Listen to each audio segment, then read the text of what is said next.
Hello, all, and welcome again to another week of 3 Minute Tidbits brought to you by Clemson Snap Ed. I am once again your health educator, Samantha Pace, here to talk to you about grains and milk, essentially just another portion control segment talking about how much of whole grains and how much dairy you need to stay healthy on a daily basis. So, hang tight.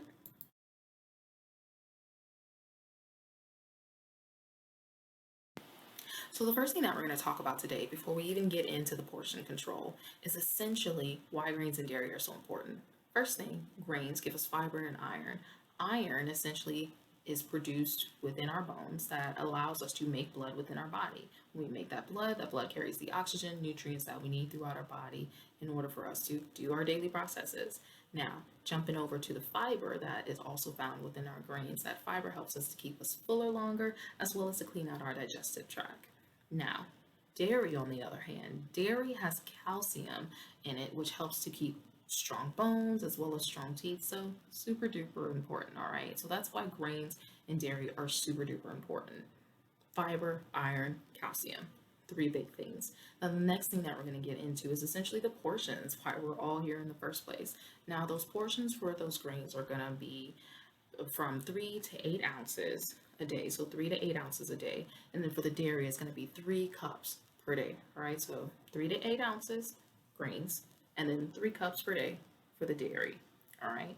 So for those grains, that can look anything like half a cup of cooked pasta, cooked rice, cooked oatmeal. That could be 1 slice of bread, which equals 1 ounce. So 1 slice of bread, 1 ounce. And then, of course, for your dairy, those 3 cups a day could be anything from an 8 ounce glass of milk, a cup of yogurt, string cheese, cheese on your sandwiches. You've got some options for them both to get them in on a daily basis to help you stay nice, healthy, and strong. So, three big pointers that I want to tell you is essentially making sure that whole grains are your first ingredient on your ingredients list when you're buying any type of grain product. Second thing is finding some milk alternatives if you cannot necessarily have cow milk.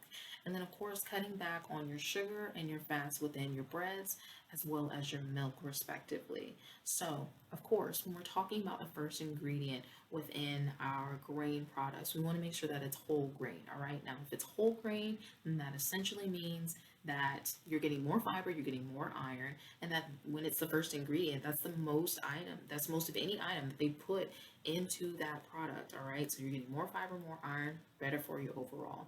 Now, if you can't have dairy, find some calcium slash dairy alternatives. Okay, so make sure that you're getting in maybe some goat milk, goat cheese, try some soy milk, try some almond milk. If you're drinking coconut milk, watch out because it can have a lot of saturated fat and sugars in it. And then, of course, cutting back on that sugar and those fats, all right? So remember, when you're reading that ingredients list or that nutritional label, if you see that it's pretty high in sugar, so 10% or higher, or has 12 or more grams of sugar, you might want to cut back a little bit, or maybe not eat as much of it on a daily basis. And then with your milk, if it's got a whole lot of fat in it, for example, if it's whole milk, the older you get, the less you need it. So cut back on your whole milk and try low fat 2%, 1%, skim milk. Maybe try again those alternatives which don't have as much fat in them and tend to be a lot healthier for you overall. All right, so those are some options, three big tips. So the last two things we're going to talk about today before we end our 3 minute tidbit segment for this week is essentially carbohydrates and gluten. Now, carbohydrates, or carbs as they're more popularly known as, are essentially just the starches and sugars that you find within your foods or within your drinks. They're not necessarily a bad thing. Those sugars are turned into energy within your body. That's what your body uses to get you up and keep you going. So, again, not necessarily a bad thing. Should you watch how many sugars you take on a daily basis? Of course.